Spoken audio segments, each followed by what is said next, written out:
So this is me attempting to paint this painting a bowl of cherries, and the most challenging part of this for me is to try and record the whole process. I've not really done this before, so just bear with me while I get to grips with the technology. You can see I've already sketched out the drawing, and it's the cherries in particular haven't been drawn very accurately, and the reason for that is they're perishable, and the chances are at some point I'm going to have to move them around, maybe replace them with fresh cherries. So I've drawn them in approximately where they're going to go, and if I have to replace them, I'll edit the drawing as I go along. And what I have done, which is probably worth showing, is I did the drawing directly onto the canvas, and I made a tracing of it, and you can see that, so that if at any point in the future when I've painted over all of this, I can then, and I want to correct the drawing, I want to ensure that the drawing's accurate, I can always place the tracing over the top, and it will allow me to sort of make any adjustments if I'm not happy further down the line. Okay, so the first thing I'm going to do now is paint in the background. This is a linen canvas. It's been primed a couple of times with a gambling ground. I'm now going to just paint in the background with a very thin wash of colour. I'm just going to get some turpentine.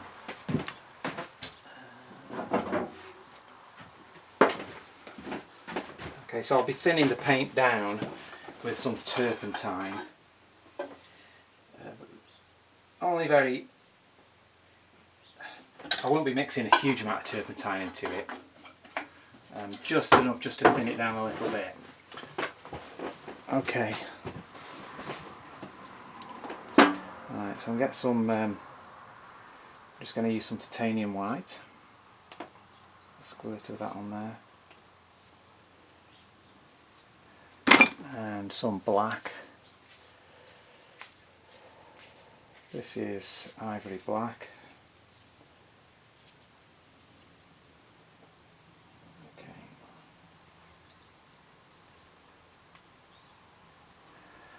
Now obviously if I mix these two together, I'm going to end up with a pale bluey grey. So to sort of neutralise that, I'm going to add some raw umber as well, if I can find it. One thing I've got to get used to is working around a camera. This camera is exactly in the position where my head would normally be, so I'm having to kind of dodge around it. Okay, you'll find I'm full of excuses this morning. Okey-dokey. Right, so I'm going to start off with a little tiny bit of white.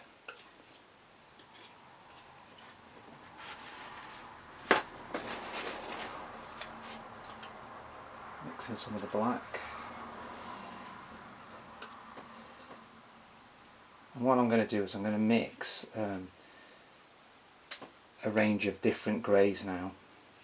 One for the sort of the mid-tone grey in the middle of the background, obviously. I'm just checking the value at the minute, and that's a little bit too high value. Just darken it slightly. Mixing some of this raw umber. As you can see, it's quite a bluey grey.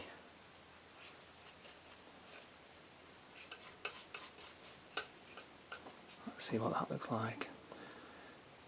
Okay, we're not far off. That's sort of the similar value to the grey on the right hand side. It's probably a bit too blue.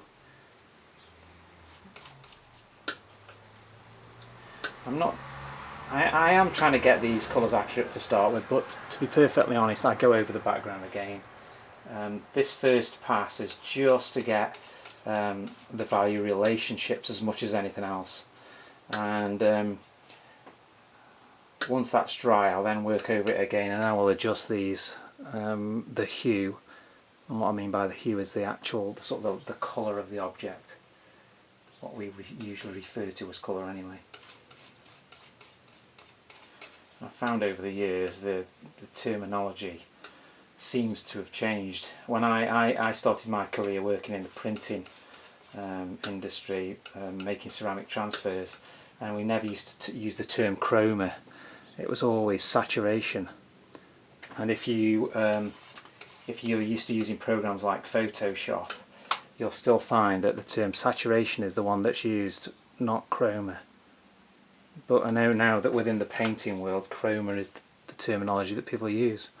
Okay, so that is the middle value sort of mixed. I might have to mix, well, I'm almost certainly going to have to mix some more of that, which I'll do now.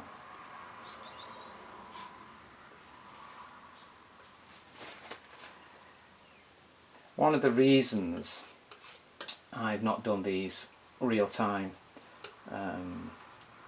videos before is because I'm very aware of how much time I spend doing this kind of stuff, mixing colours. I'm very good at sort of faffing around and, as you saw before, looking for the turpentine, all that sort of stuff. In fact, let me just cover that up, I don't want to intoxicate myself.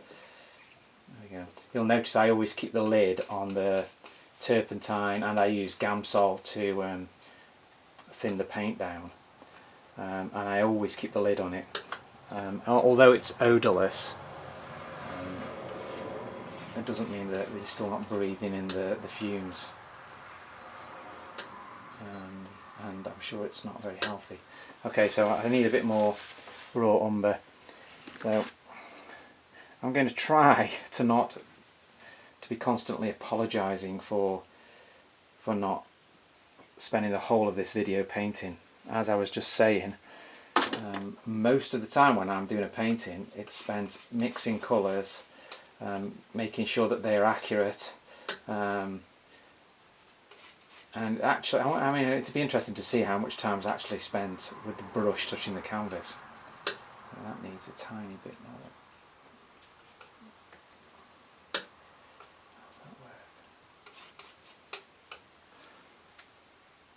Okay, so there's my middle value for the background. Okay, let's put that there. Now I'm going to mix a slightly lighter one, and this is where the light kind of streaks across. That might be too much white. This is the left hand side of the background, which is a little bit lighter. Again, get rid of that blue with some raw umber.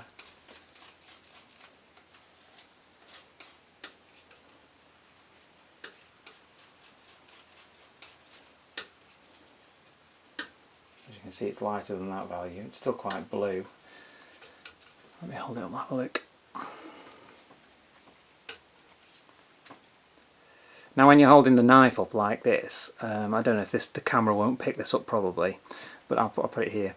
I'm holding the camera up against the background, and depending on the angle that I hold the knife at, obviously that value changes quite a lot. So it's very important that I'm trying to align it so that I'm not getting any shine from the light, and I'm also not creating a shadow by turning the knife away from the light. Again, this will give me an approximate value.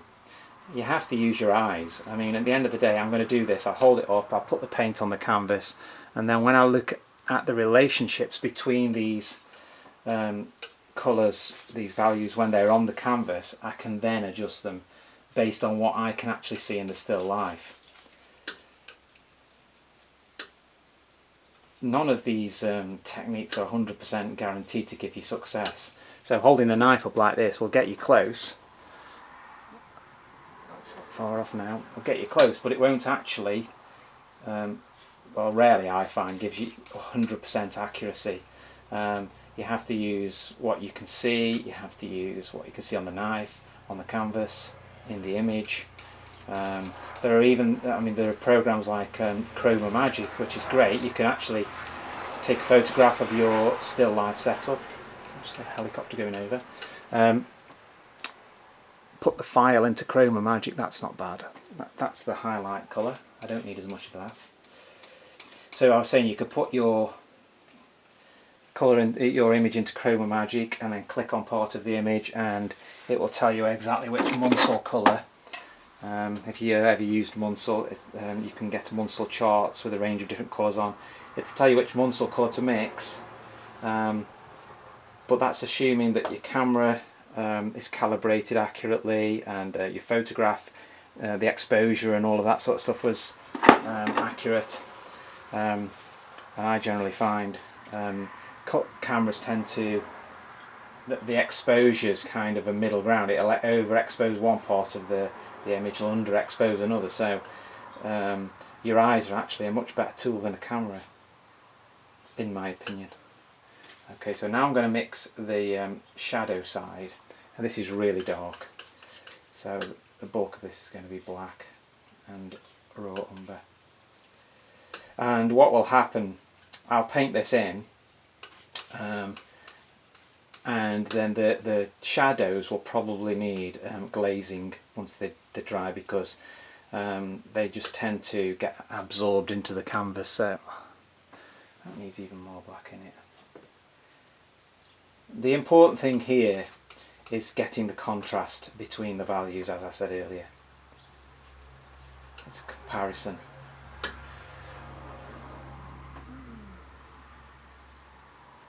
Okay, now what I'm going to do, this is what they call colour strings. I'm going to take some of that middle ground, middle value, mix it with some of the darker, so I get an intermediary sort of value. That will do that side. Okay, right, I'm in a position now where I can actually start putting some paint on the canvas. So I'm going to use, this is Rosemary & Co. What size is this? 3/4 inch Eclipse angular brush. I'm going to start with that. I'm going to start with the mid-ground here, darkening slightly as it goes to this right hand side, and then I'll put the shadow where the light comes down on the left hand side afterwards. I'm going to use a little tiny bit of turpentine to mix into paint as I do it, only a tiny bit. Here we go.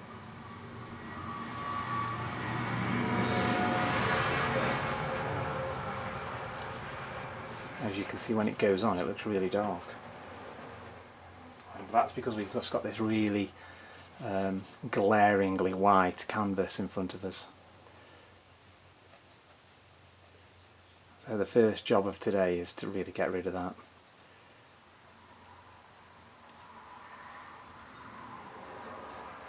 Now, another reason for using the turpentine here to thin the paint down is, you will have probably heard that the rule of fat over lean. So you get the base sort of coat painted on very thinly, and then you can put thicker paint over the top of it afterwards, and that just helps to prevent the paint from cracking later on further down the line. But also, when I'm painting the background, I want the paint quite thin so that I can paint it on evenly, and we don't have little ridges of thick paint that will catch the light. Because this background, I want it to sit behind the painting. Obviously the star of the show is the bowl of cherries. I don't want the background grabbing anybody's attention, so it's painted on quite thinly.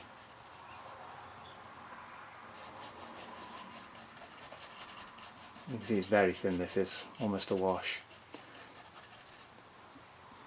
Okay.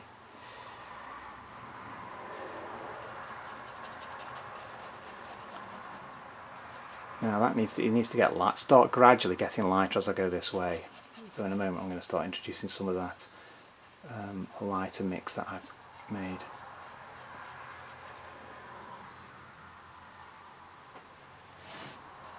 And conversely, this starts to get darker. So let's get some of that darker in there.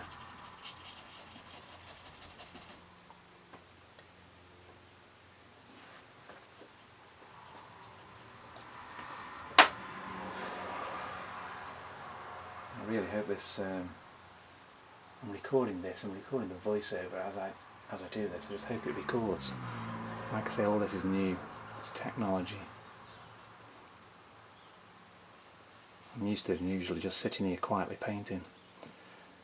Okay, now I didn't draw that background in, but it kind of goes like this.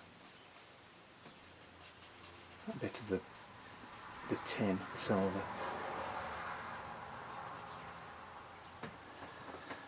Now I'm having to move my head. The camera is actually exactly where my head should be to see this image, so I'm having to move my head. There must be another way of doing this so that the camera isn't in the way. I haven't got a clue how people do it. I've seen loads of videos where you have the canvas square on an image, and I don't know how they do it without sort of dancing around the camera all the time.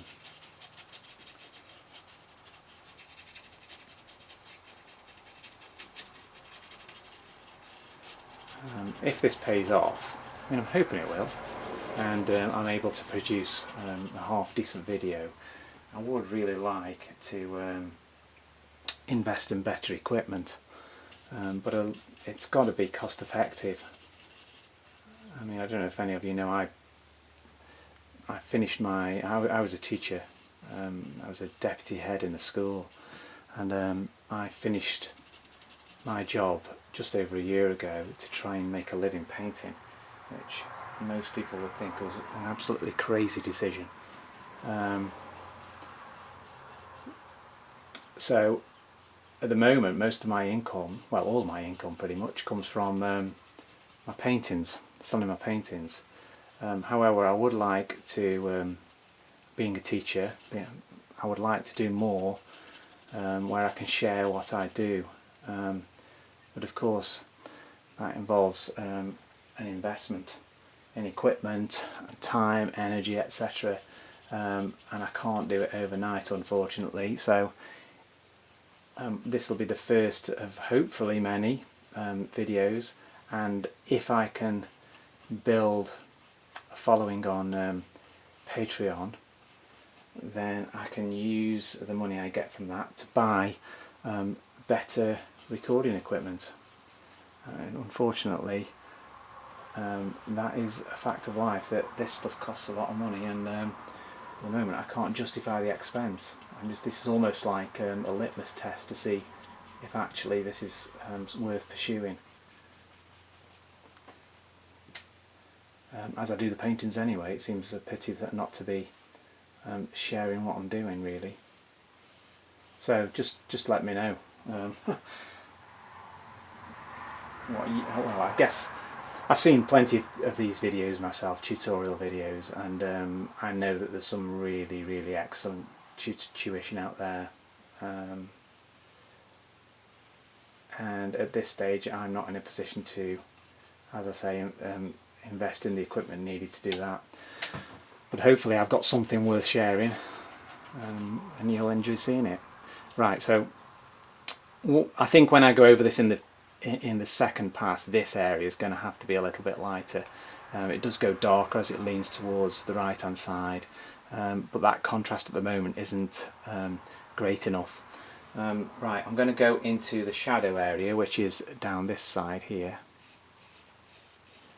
So there's a line of shadow that comes down here somehow. Again, thin it down a bit.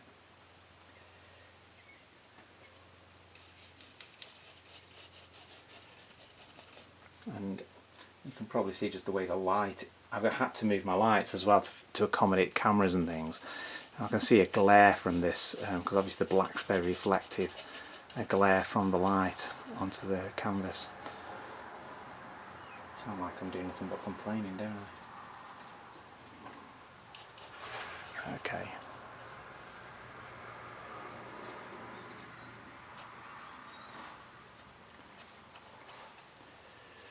I always find this part where the dark shadow area, as this comes down here, obviously the sharpest part of the shadow is right at the top near the light source. And as we go along here, you have to blend the two values together, and it's really soft at this part here, and I find when you're painting around an object it's really difficult to blend that part. So what I'm going to do now is I'm just going to add the light value and then blend those two together.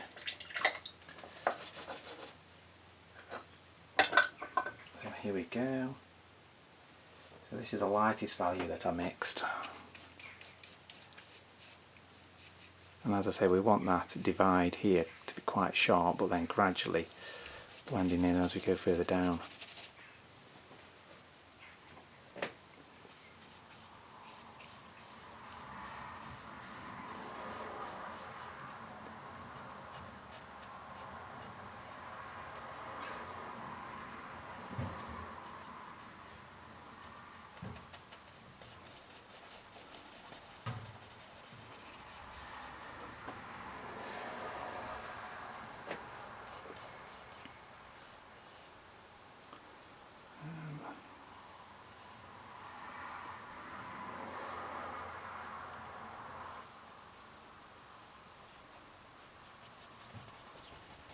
So I can blend this in, because that's quite soft there.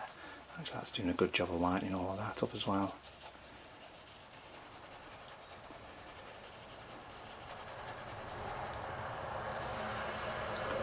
As I said about 5 minutes ago, this bit was too dark, so that's helping. But now then, I'm just going to get a fan brush. It's quite an old fan brush, and blend those two areas in a bit better. Now this is a dry brush, there's no medium or turpentine on it at all. A lot of what you can see down here that's not actually lighter than this bit. It's just, if you watch what I do there, that's just the reflection of the light. Dry it off again.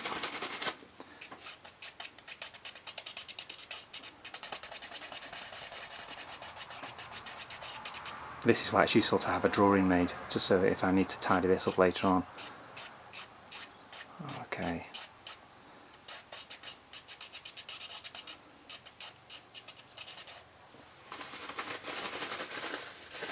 I've got a whole lot while I'm there. Just keep wiping the excess paint off your brush, otherwise you'll find you start to pollute one area with a different colour and it starts to change the value.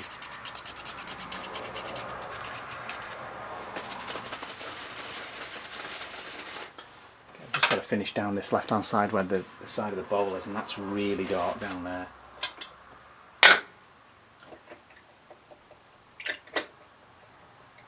So I should just say that I'm going to put the whole of this painting, whole painting process, onto my Patreon page. The first sort of 10 minutes of this that I've just been doing, they are all going to be freely available on YouTube. But if you want to see the whole painting, you need to subscribe to my Patreon page, which there is a link in the description, and that would be really appreciated. As I said, I'm hoping to produce more of these. I'm hoping to improve the quality by getting better technology and equipment, but I can only do that if I have people subscribing to my Patreon page. It's to access the videos, it's £5, £5 per month. There's no sort of minimum tie-in period. If you find you don't like what I'm doing, that's fine, you can unsubscribe. You do get access to all the videos that I've ever put onto Patreon once you've subscribed, so it's not just this painting, there are others on there as well. Mainly at the moment, mainly time-lapse. There are some that I did a voiceover, so at the moment obviously I'm trying to describe what I'm doing in real time. With the other ones that I did, oops, I've just a little smudge there, I'm just going to take that off with this paper towel. I'll try to. With the previous ones I've basically recorded the process of doing the painting, and then did a voiceover afterwards, which I found really difficult, because remembering what you were doing at any particular point in time when you come to edit the video several hours or days later is really tricky. Okay, as you can see, this paint's very thin.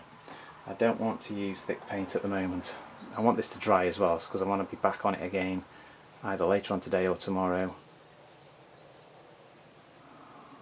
Okay, So there's the background. What I'm going to do now, just very quickly, is, excuse my head in the camera, I'm going to, big old soft brush, just to go over and smooth everything out. I don't want any individual brush marks grabbing attention.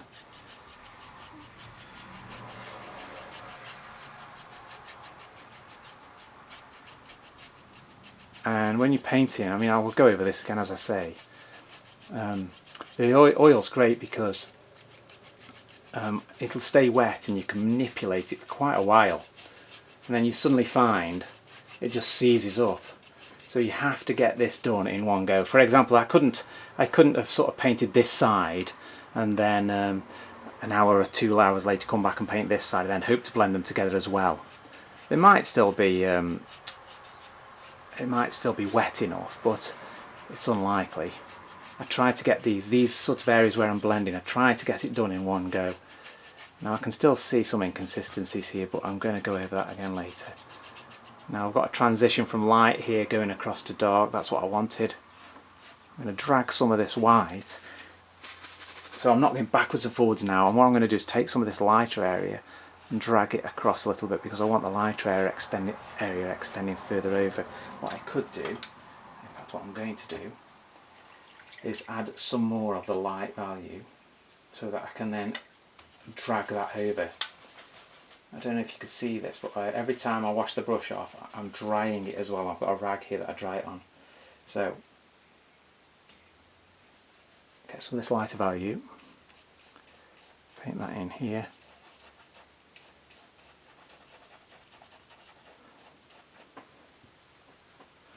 Just basically sticking more paint on the canvas.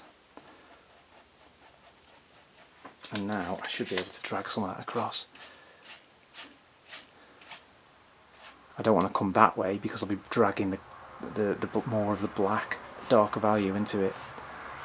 And while I'm doing this, I'm squinting as well. I'm not actually concerned about any detail at the minute, so I'm squinting just to get the overall effect, to see that I'm actually getting the overall effect that I'm after.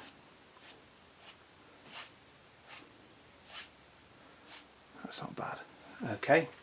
So that's the background in roughly. I'm going to dry that brush off, that blending brush, make it as bone dry as I can because I'll be using it again later, and I don't want any Gamsol on that at all. If there's any Gamsol on it, it just ends up wiping the paint off. Okay. Now obviously the base that this is all sitting on is the same, similar colours. I might have to mix some more up though now because I'm getting a bit low. Let me just check.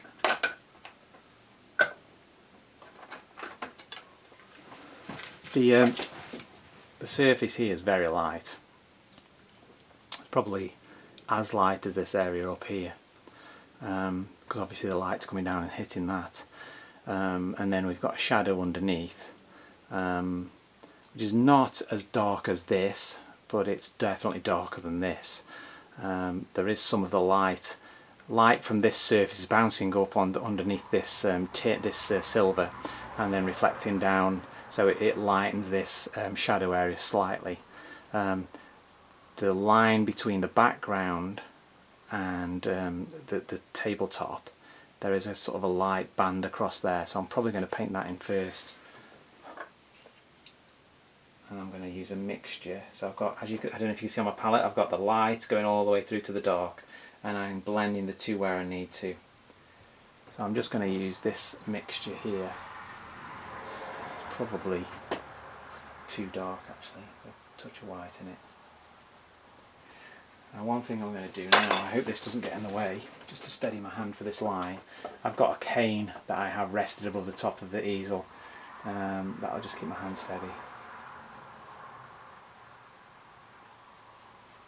So there is it's only very subtle, but there is a variation in the values between the background and the surface. And as I said earlier, I want all of this to sit behind the cherries nice and quiet. I don't want any sort of attention grabbing bits, so I'm going to blend the background edge and the tabletop where they meet. I'm going to blend that in a moment so it's quite soft. Again, that continues over this way, slightly darker.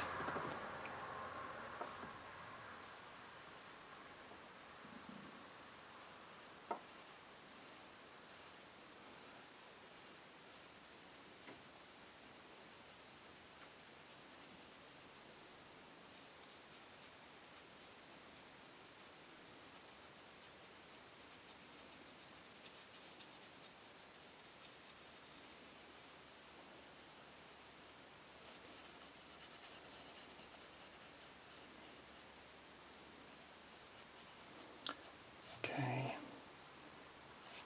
come out this way.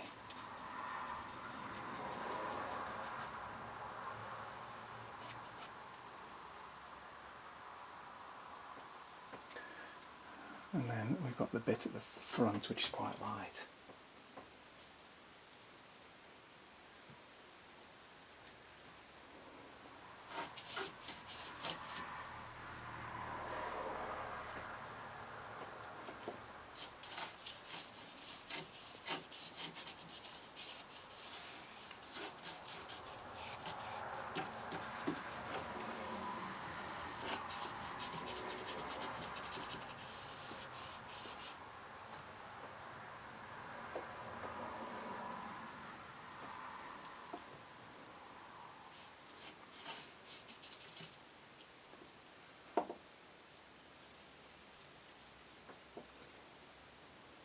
Now there's a load of dust and dirt on this table, so I've got to be careful that I don't start to paint it too light. I spent this morning trying to get some sort of rig built so that I could have the overhead camera on the pallet, and of course I'd already got the still life set up when I started to do this, so I covered the still life up with a cloth and then started drilling, and of course there's dust everywhere. Right, so that, now the other bit that's left, the white bit, that's where the dark shadows are going to go, and then we need to blend it all together.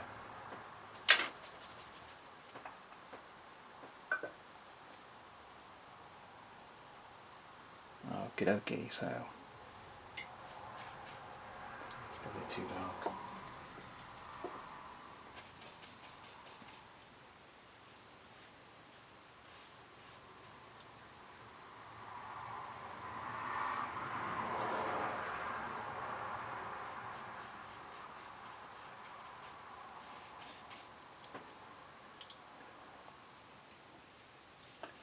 I have got two lights on at the moment. Obviously I've got the light on the still life setup, which is, I would like to try and show you at some point, it's behind a curtain. I made a screen so that the light from the still life setup just comes down on there. Some of it will come onto my canvas of course, but then I've got another light that's lighting my canvas here, so I've had to separate the two with a screen. But however, I still can't prevent, there is some of this light from the light that's on the canvas shining onto this surface here. There's nothing I can do about that. I'm just aware of it. I'll show it. In fact, if I show you, I don't know.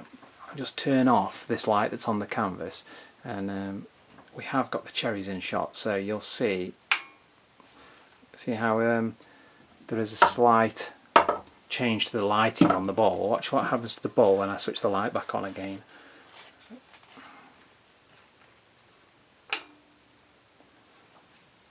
Okay, there's slight, it does affect this side particularly, but I can't paint in the dark. So it's just a little compromise I have to put up with, like dodging around a camera.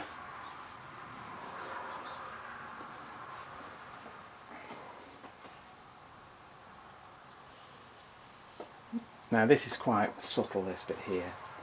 It's not quite as dark. There is going to be, obviously, underneath the rim of the bowl here, the foot of the bowl, when I get to the finishing stage of the painting, I'm going to have to paint in that occluded shadow, that really dark shadow. There's a very thin line. At the moment I'm just painting the main mass of shadow in. Okay, there we go. And it's the same this way.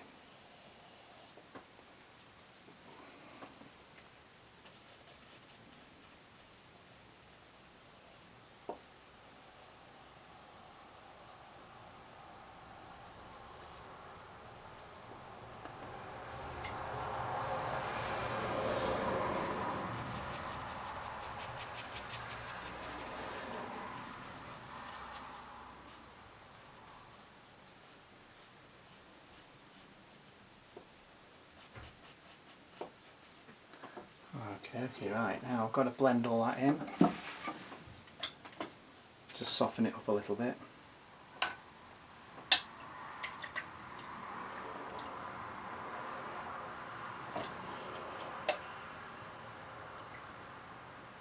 I always find working with these dark backgrounds, and this is the third painting I've done that I've used black and grey. I'm trying to do a series of that camera's gone off. I'm trying to do a series of paintings of fruit lit in a similar way with a similar background, just so that they sit together really well. And I find this dark background really difficult to work with. There's so many reflections and shine off it, and it looks great when it's finished, but I don't like painting it. Okay, so right, you have to give me 2 minutes now because the camera's just died. In fact, what I'm going to do is switch the camera off.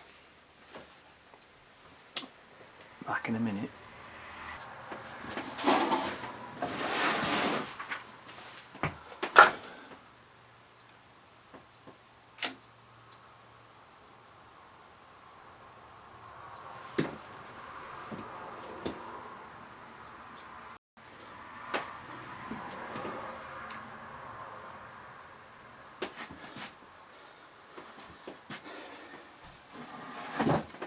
Okay, so about that little break there. What I've done, I've had to replace a battery in the camera and in the overhead camera, and while I was doing that I thought it was a good time to clean off the palette because we're going to move on to the next stage now.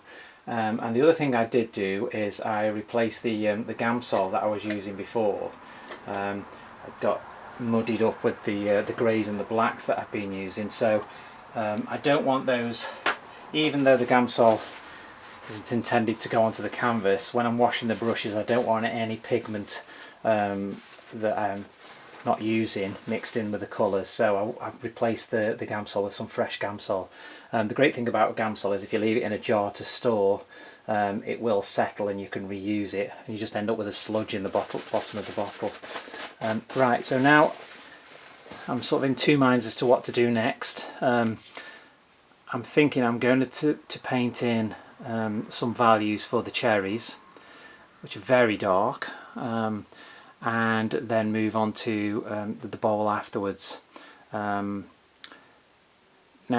obviously the individual cherries, I'm not going to paint in the individual cherries. What I'm doing is I'm squinting. I'm actually doing it now while I'm talking. I'm squinting down. I'm trying to see how the values are spread across this bunch of cherries.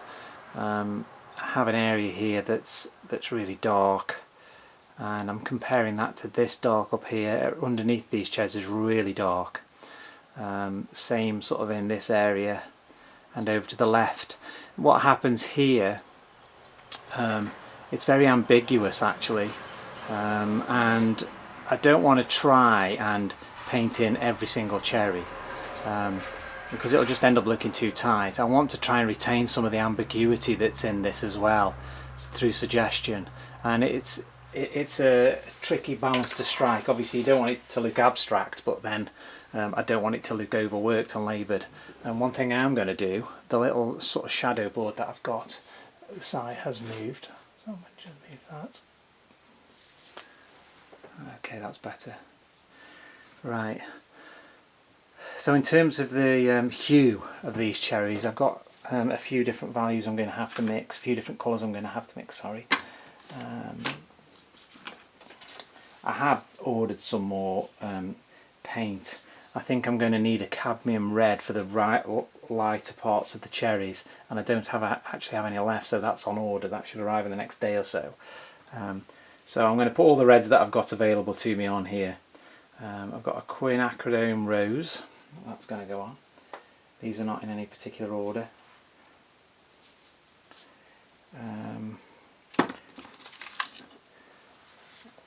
There is some sort of violets in there, so I'm going to put a cobalt violet on there. I won't be using a huge amount of that.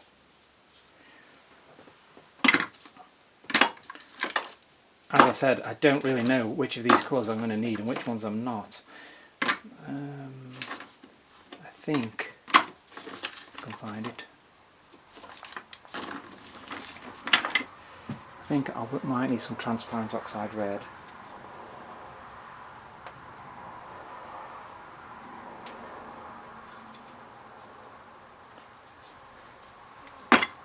I've never painted cherries before, so as I say, I don't know what I'm going to need.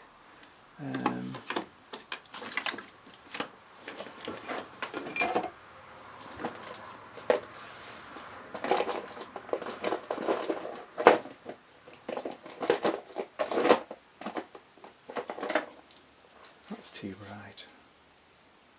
I have got a little bit of cadmium red, but put it on. And of course I'll need some black and white.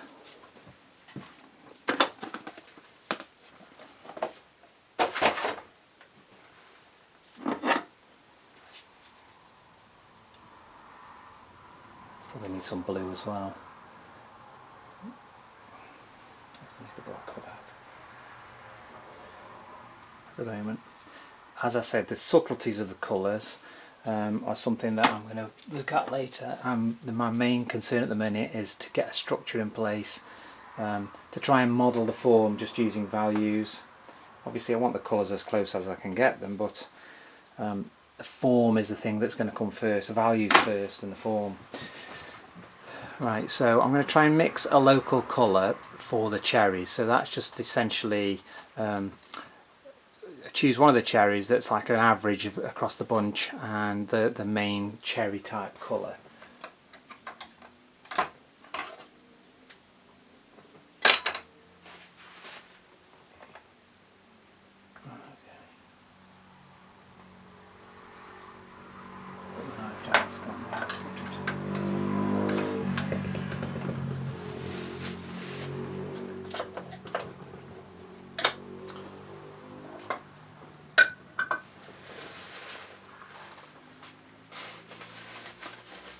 Ah, there it is. It's been really hot here the past week or so, and when I switched the camera off before, I spent 10 minutes wrestling to try and get these latex gloves on. My hands were that wet, sweat. They're awful things to wear when it's really hot like this. Okay, so I'm after that main cherry type colour, so I'm going to take some of this quinacridone red, tiny touch of the black. Let's see what that does.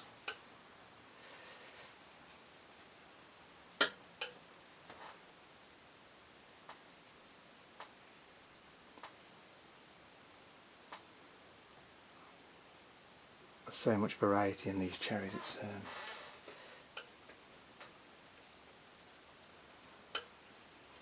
like I say, I want an approximate. I'm after 3 values, just like I did with the background.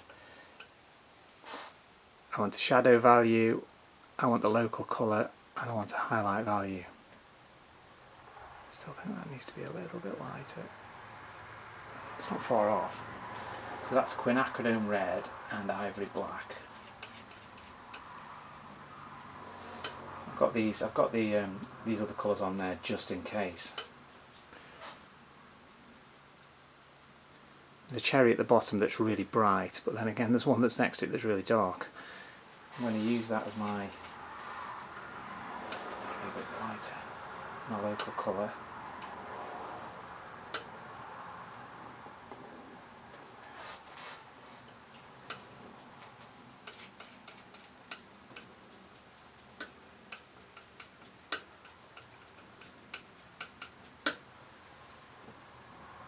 Right, that's not far off. So that's going to be my local colour. For the time being, it will get adjusted. Then going to mix the shadow value. I need some more quinacridone red.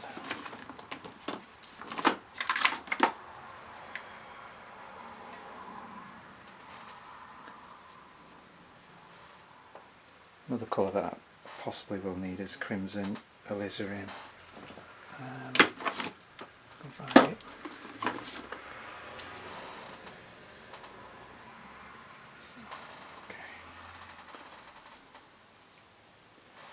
This in the shadows.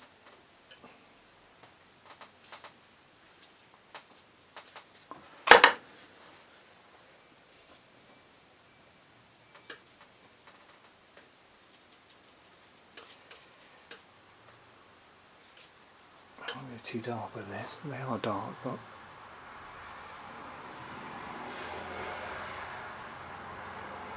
one thing that's worth doing is holding it against the canvas as well. Some of the shadow side of these cherries is actually darker than the background. So I'm not in a rush to get the paint on the canvas at the moment. I just want to make sure I've got this as close as I can to what's there. I think that's not far off the shadow colours. Okay, that's pretty straightforward. Now the lighter values. Now there's an awful lot of the really bright white highlights on the cherries, but I just want a value that's going to be, that's too red, that's way too red. Yeah, that can't be red, is it?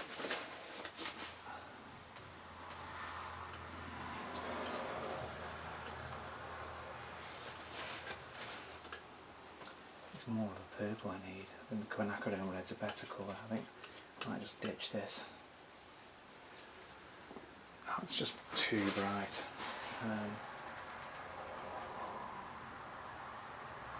Let's take that off.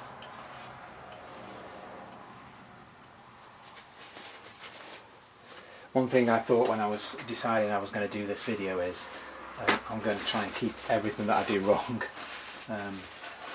Every mistake I make is going to be in the video, and there'll be loads. I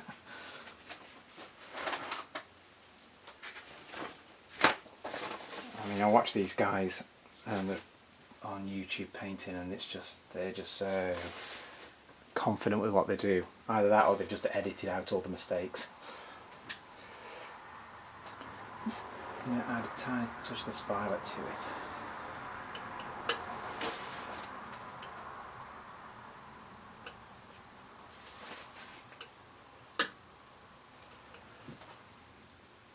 It's too pink at the moment. On the darker cherries, some of these cherries are really dark, and on the darker cherries, the brighter side, the highlight areas, leans really strongly towards violet. On the red cherries, it leans more towards pink. So I might have to mix a few different variations of these. As I said, I'm more concerned at the moment with just getting the contrasts. See what happens here. That's just gone like nuclear pink. That's just ridiculous. That's way too bright. Let's knock that back with some of this. That's better. So all I did there is take some of my darker value and mix it in, because it's almost a fluorescent pink I'd got there. How's that? Even that's really light. That doesn't. Yeah.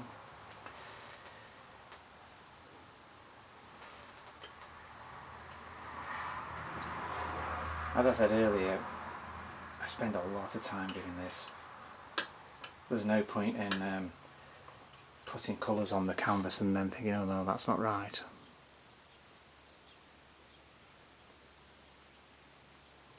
I think I'm going to have to do this in 2 batches. I think I'm going to have to do a batch of colours for the dark cherries and a batch of colours for the light cherries.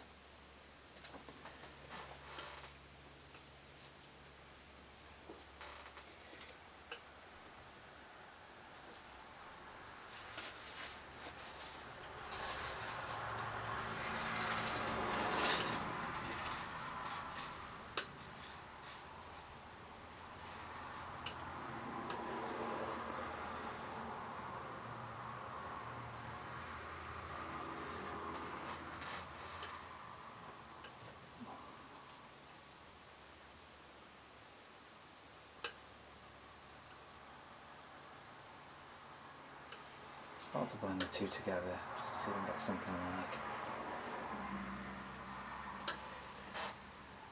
The highlight is really hard to get. That's better, that's more like it. Right. I'm going to go with this, and I may have to mix another batch of colours for the so that I've got some for the dark cherries and some for the more red cherries. We'll go with it at the moment. I'm going to start with the shadow side first. And I'm using again an Eclipse brush, and this is a 1/2 inch. I might have to get a smaller one. I'm trying where possible to stay with the larger brushes because I don't want to get into painting detail. Okay, so there's a bunch of cherries here and they are quite dark, so I'm going to go with those first. Painting in the shadow side.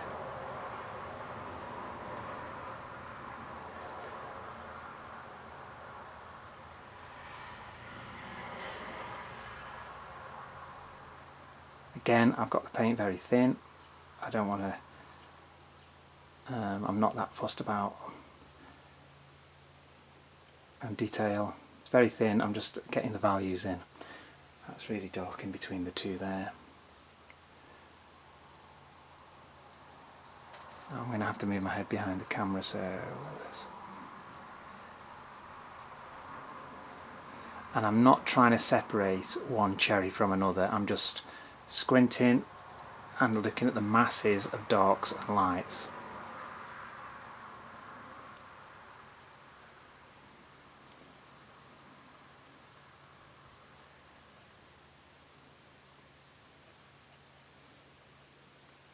I'm just going to go across the whole still life, blocking in these areas of dark. So the cherry here now, I think sort of like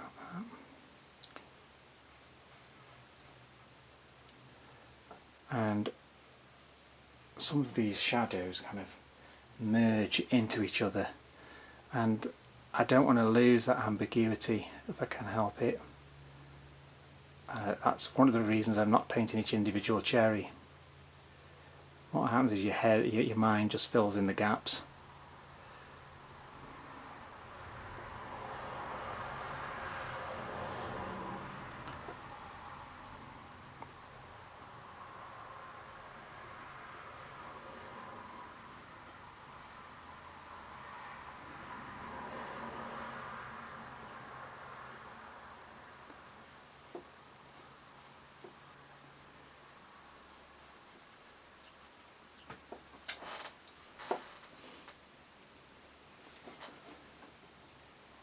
Sorry, there's not much talking going on. Hey, I haven't got much to say. I'm being concentrating.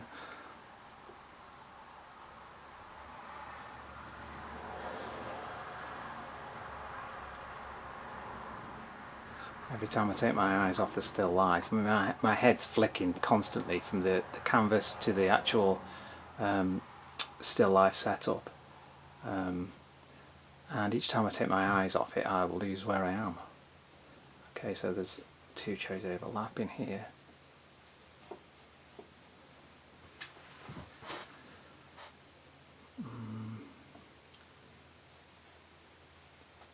I don't like painting from photographs. I much prefer to paint from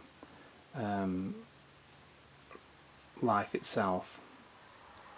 But then again, the downside of that is that these cherries are going to perish, and so I'm aware I've got to get these painted probably before anything else. I have taken a photograph, which you've got in front of you probably, but I'll be reluctant to use that. I just don't think you get the same quality of colour as using your eyes. You end up with the painting of a photograph, and the problem with photographs as well is you can get drawn into just painting too much detail. Now, although my paintings when they're finished do look very detailed, I try not to overwork them. Lots of little tiny areas where this, I need to squint down more. This is really dark, this area here.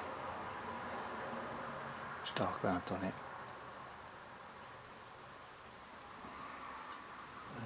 I'm going to kind of, now you can see what I'm doing. I've got the dark shadow, I'm mixing some of the intermediate value in there as well, because there's this kind of transition where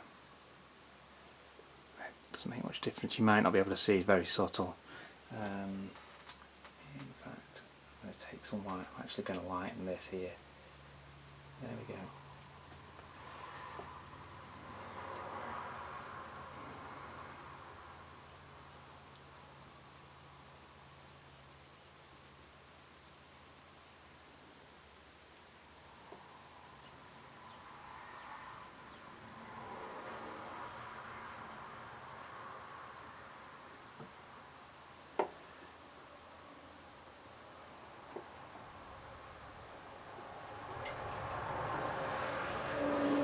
I don't know how well the camera's picking up the subtleties in these colour changes. Just added a tiny bit of white, which has made it more of a purpley hue, and just to try and create that form to get away, so it's not, there we go, that's better.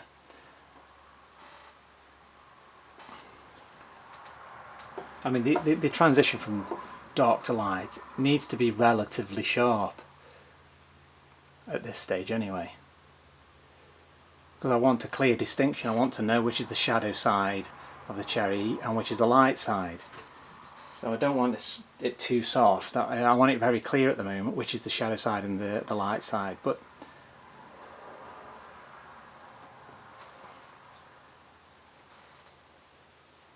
so you don't really need more than sort of 4 values, I don't think. I think that would be the most. That's my opinion anyway. So I've kind of got value 2 at the minute. I started with the real dark values there, and I've moved on. I've lightened it slightly.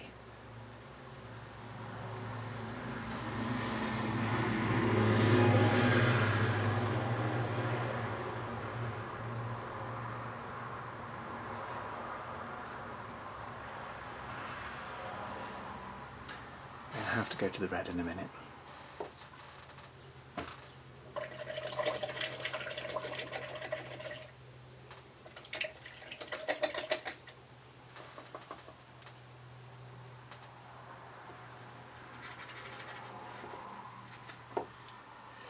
This bit here is really ambiguous, and I've got to try and keep that if I can. So there's a cherry at the back here that's dark, and it's pretty much dark all over. It's in the whole thing's in shadow. There are highlights on it, but I can put them in later. So that whole cherry is dark. The one in front of it, the whole thing's dark. There's some reflected light on the left hand side and some reflected light on the right hand side, but it's pretty much dark. And then it kind of, there's something going on down here that I can't see. It just, whether there's another cherry there or whether there's a shadow of a cherry down here, I don't know. It's just, but it's really dark. So I'll probably just end up blending that.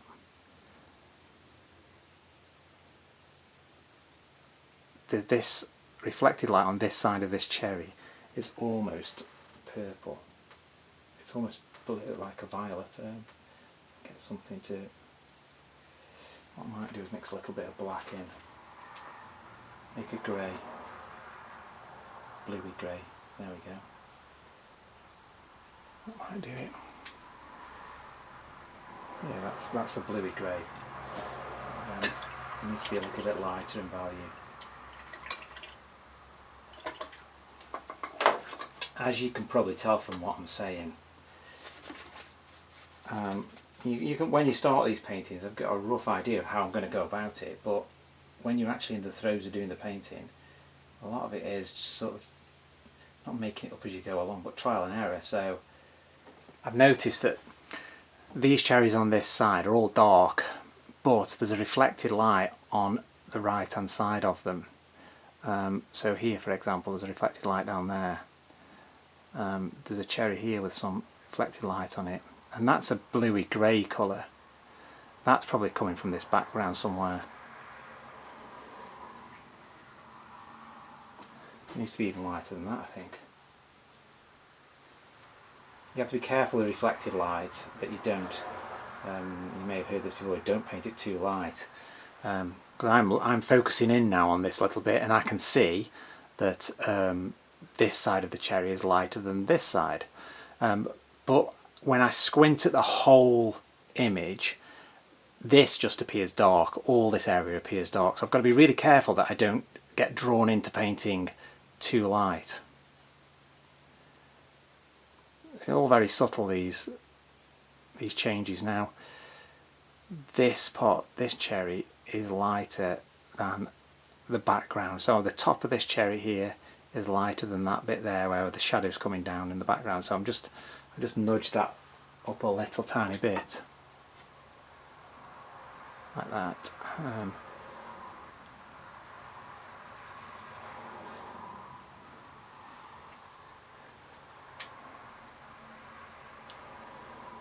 Okay. Again, I've got some of this reflected light. It's in these cherries here. Wow, I should have painted something really simple for this demo.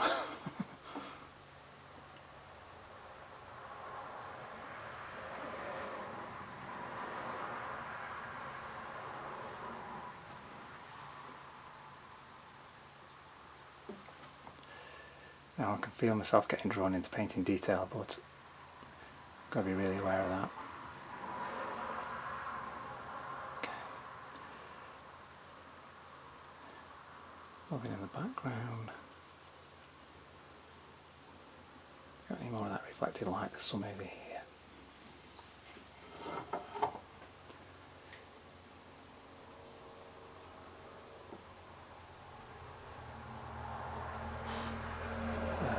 Some down here.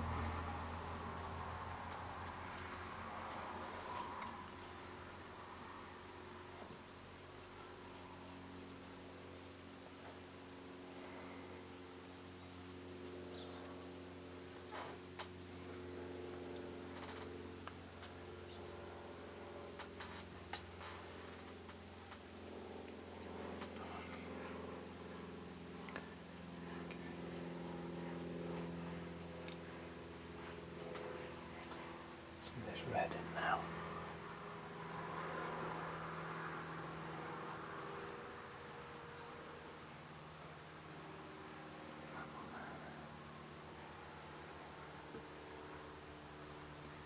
That's really high chroma red at the back on this cherry at the back. This one, I need a tiny touch of light into it.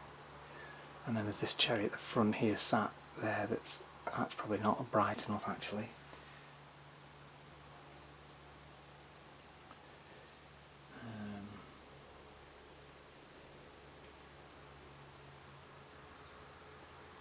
So I'm not happy with the colours at the minute, so I'm changing. Although I mix those colours up, as I said, I probably would have been better mixing two different sets of colour strings, one for the red cherries and one for the purple cherries.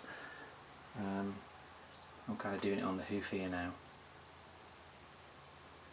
So I'm after the colour, the local colour for the red cherry. Let's do it properly.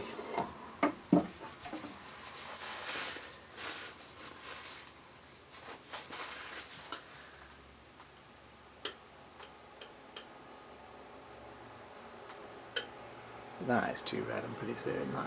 It's not a million miles off, but it's...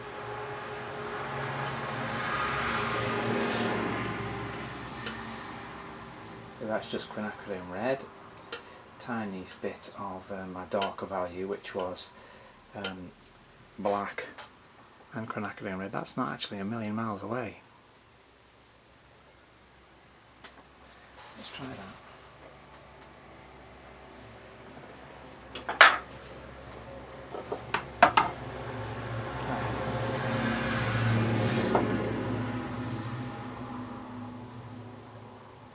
Now obviously this paint's going on really thin, so although I've mixed it up and it looks something like what it should do, because the paint's so thin, obviously you've got the translucency of the linen, the white background, the paint and the white background showing through. I'm going to have to work over that on the next pass. At the minute I'm just after these value changes and approximate hues. Okay, so I'll just go in and get all these red cherries sort of marked in. There's lots of transition. Squinting again, that seems to be darker. In fact, they're all very dark.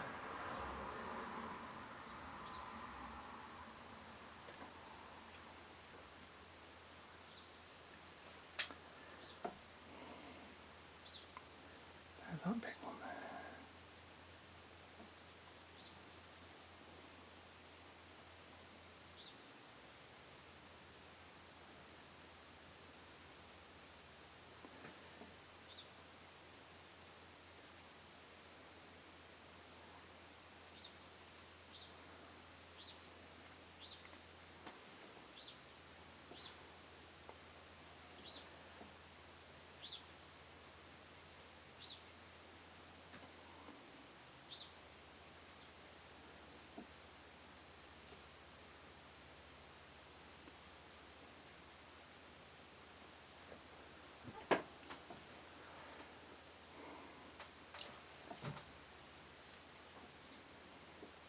I find when I'm painting like this, when I'm concentrating, I just start slumping in the seats. It's really bad for you.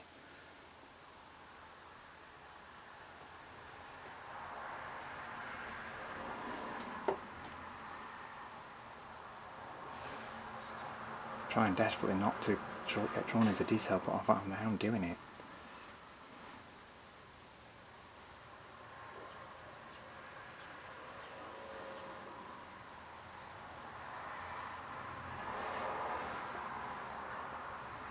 So here, this is all dark.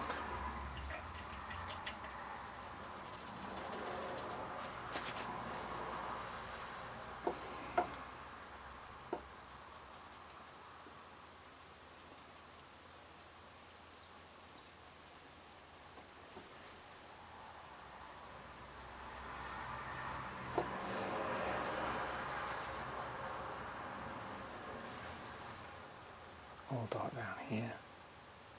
All dark down here.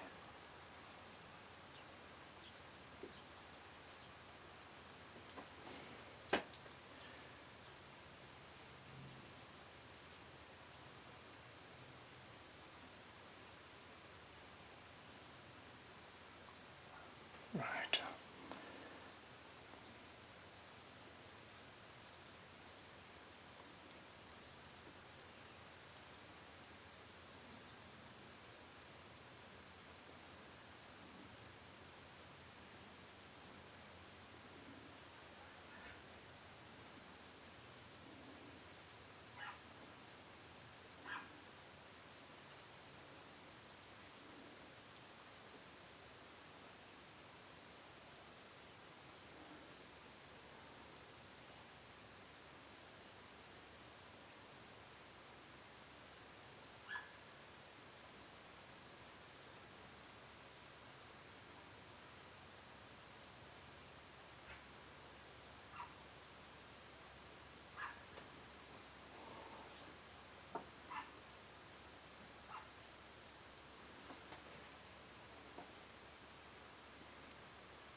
I'm just going, double checking I've got all the shadows in the right place.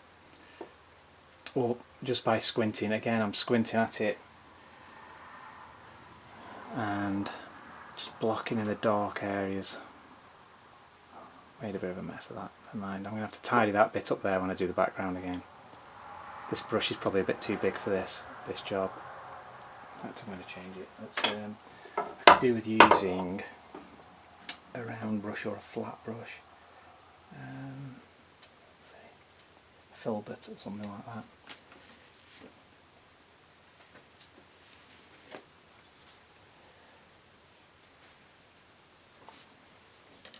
Too big.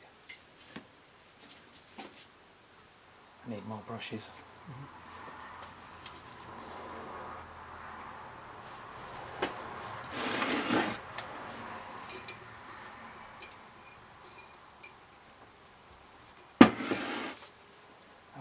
These chisel edge brushes are great, but they just are a bit awkward for these little bits. This is better. So I've got sort of this is Rosemary & Co. Filbert Filbert Eclipse. It doesn't say what size it is or it's covered in paint. Like number 3 or something. There you go.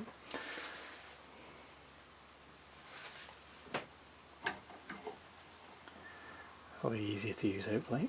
That's better. The only problem with going to a smaller brush is, of course, you start painting more detail, and I don't want to do that.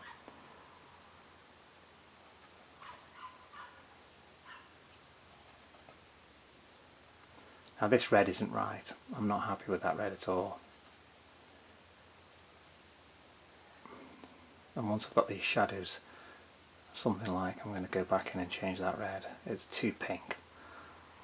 And I'm sure when it's on, one thing I've noticed is when I put videos onto YouTube, the colours, the chroma is increased massively on the TV, because I tend to watch YouTube videos on the TV. So what you're seeing isn't what I'm seeing. I'm sure there's a way of correcting that. I just don't know what it is. Okay, so I'm lightening this to try and get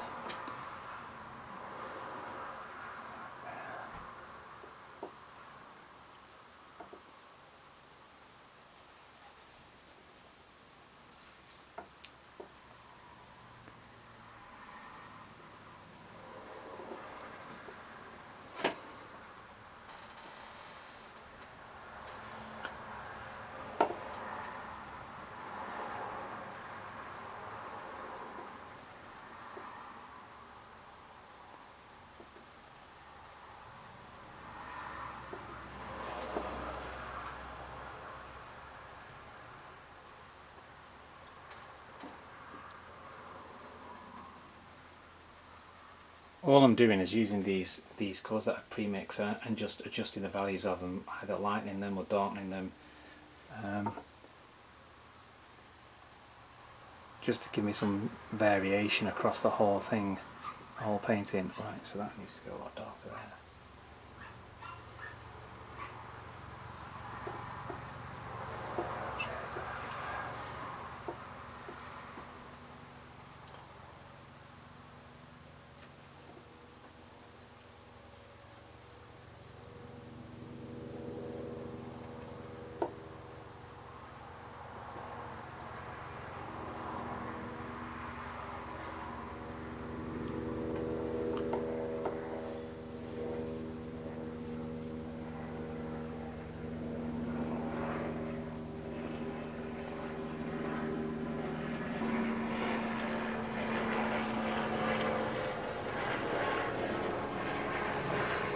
Trying to get rid of all these areas of white. I'm reluctant to start sticking highlights in too soon. Trying to just see past the highlights to get an idea of what the underlying colour is. Once I can get that right and I've got the form of the cherries right, then I can add the highlights and it'll work. At the moment I'm nowhere near that stage and it's a bit challenging. That comes down further down here.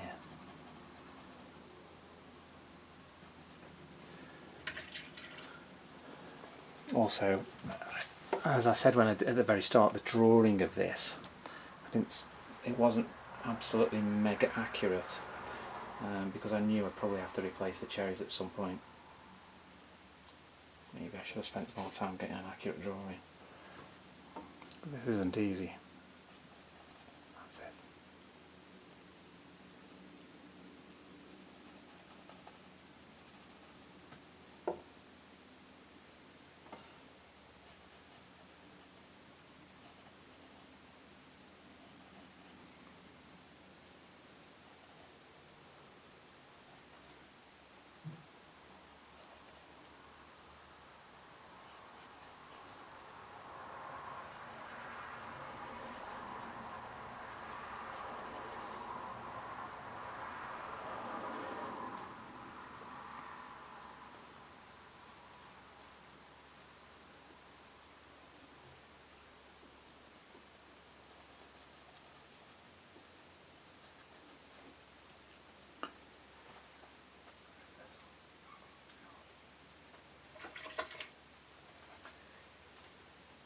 Right, I need to get that red colour.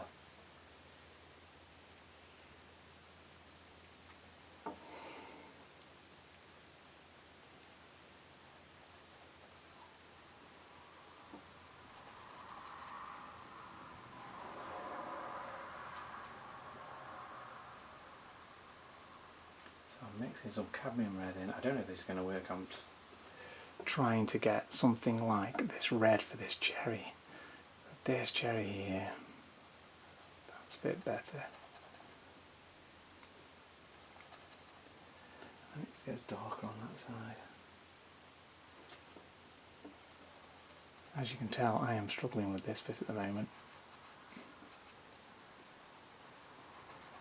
I'm losing all sense of form. I'm just ending up with a dark mass.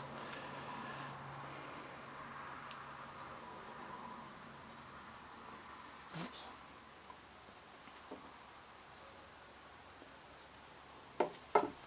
I'm going to take that off.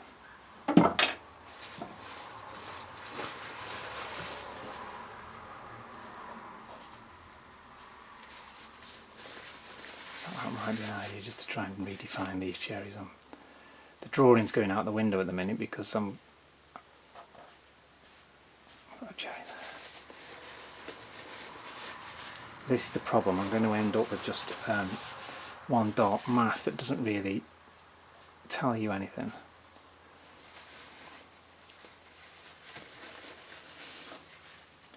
And they're all very similar in value.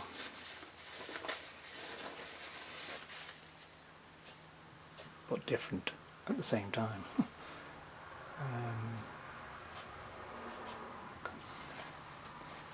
So all I'm doing now, I'm just trying to re-establish some sort of sense of where things are in relation to each other.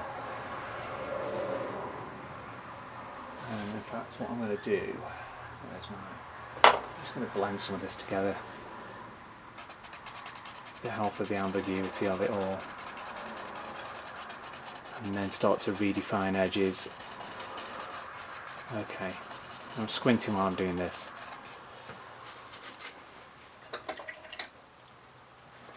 So now I want to go in and try and tidy up and re-establish where the cherries are. My drawing's not accurate, I'm really aware of that. Let's start with something I know definitely. So rather than guessing, there are two cherries here that I'm 90% certain are in the right place. I'm going to start with them, and they have they're the darker cherries. They're like a violety colour.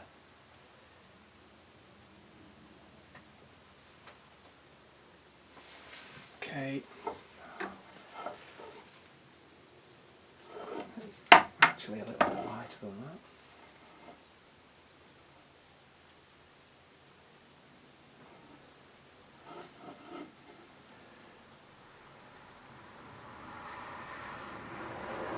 There. That's that top one.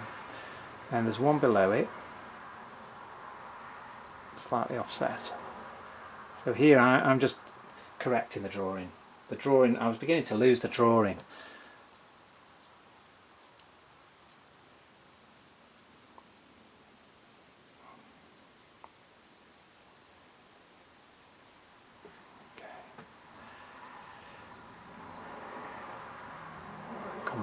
I've got the silver behind. Let me paint that in.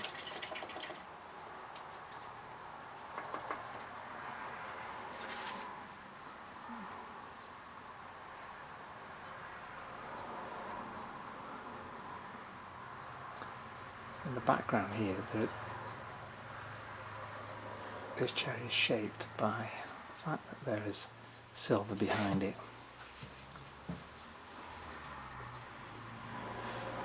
I'm not too fussed about the colour, I just want to know where the edge of this cherry goes.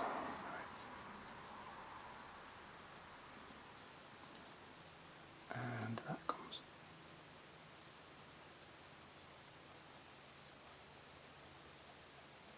there. Right.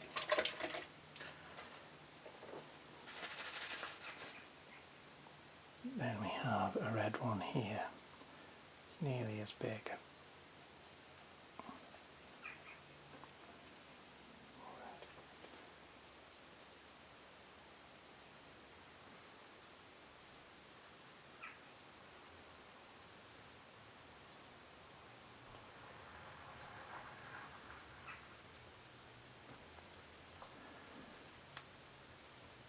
Painting's not easy. Whenever you'll see finished paintings that look fabulous, and there's always been a lot of hard work in there.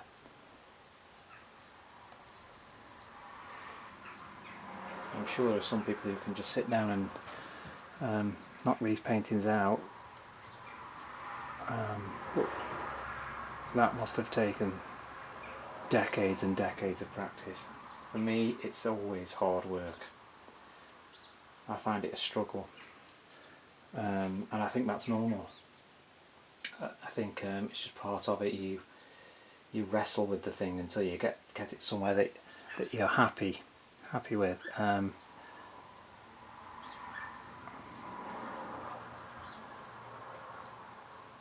I think the key is knowing when something's not right. So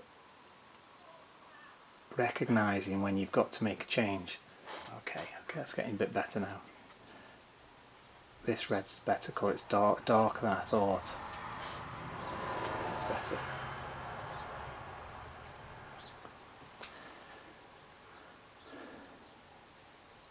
And I'm finding just having to do this and talk about what I'm doing at the same time, it's adding to the level of difficulty. But I'll persevere.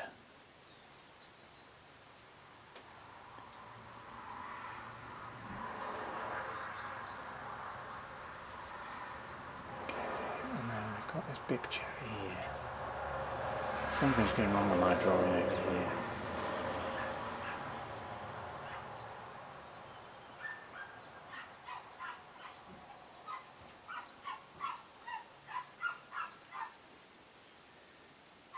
And you hear in the background that dog yapping.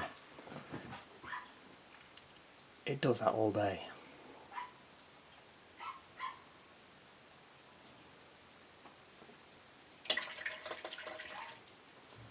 We live in a very small village. There's only sort of 200 people live in the village, 200 or so. But there's a main road that runs straight through the village. You can probably hear cars whizzing past. And one of the neighbours loves to just let their dog walk up and down the road.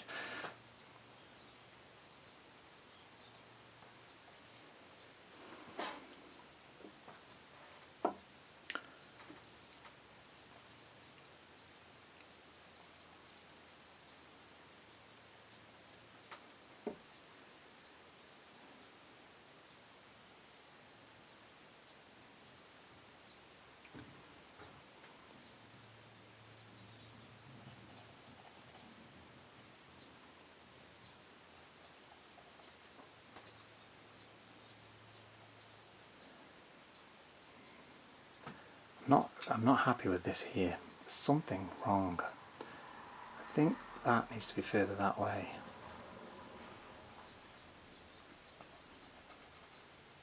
It's my drawing's out, definitely. And there's another cherry at the back there.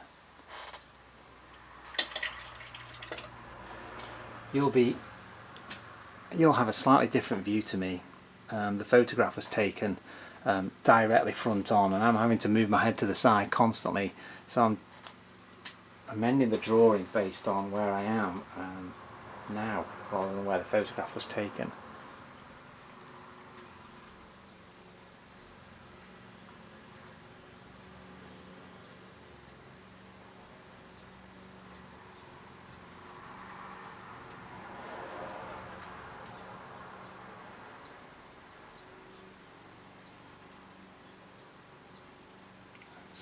Should be more grey.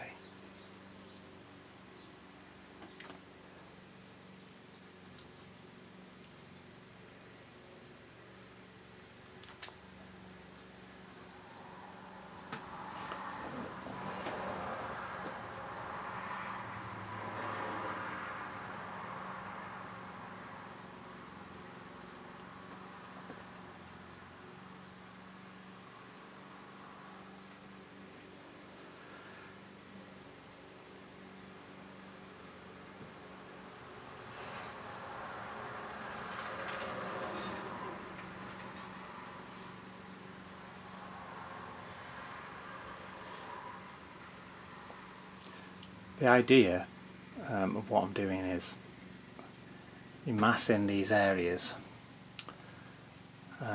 large and simple, and then gradually begin to home in on the detail. But the problem I'm having is the positioning of these things. They're slightly out of position, so I'm just trying to clarify exactly where everything's going to go.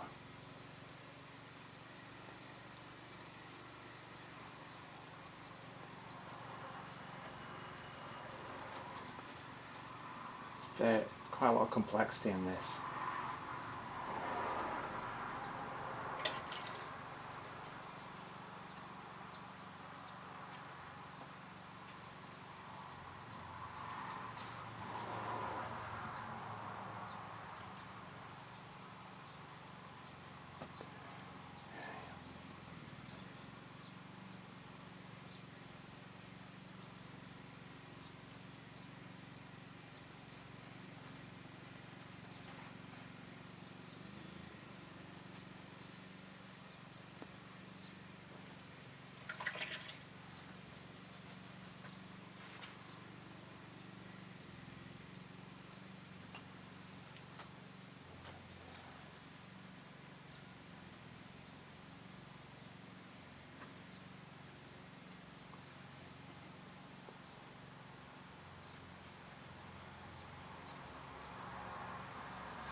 I'm definitely regretting doing this on video.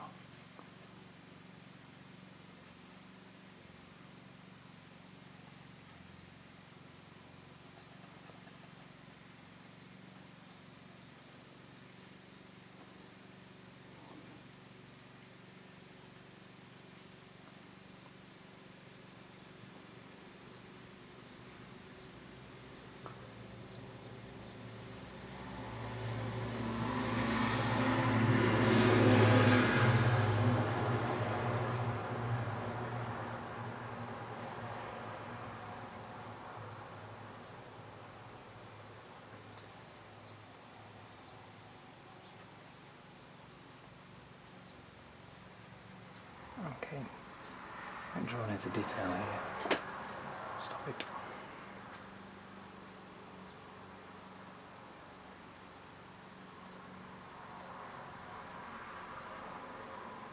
What problem we've got is here, where we have the pattern, we also have colour.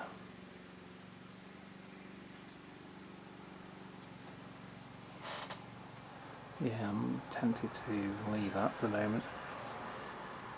Oh, hang on, I've got a visitor.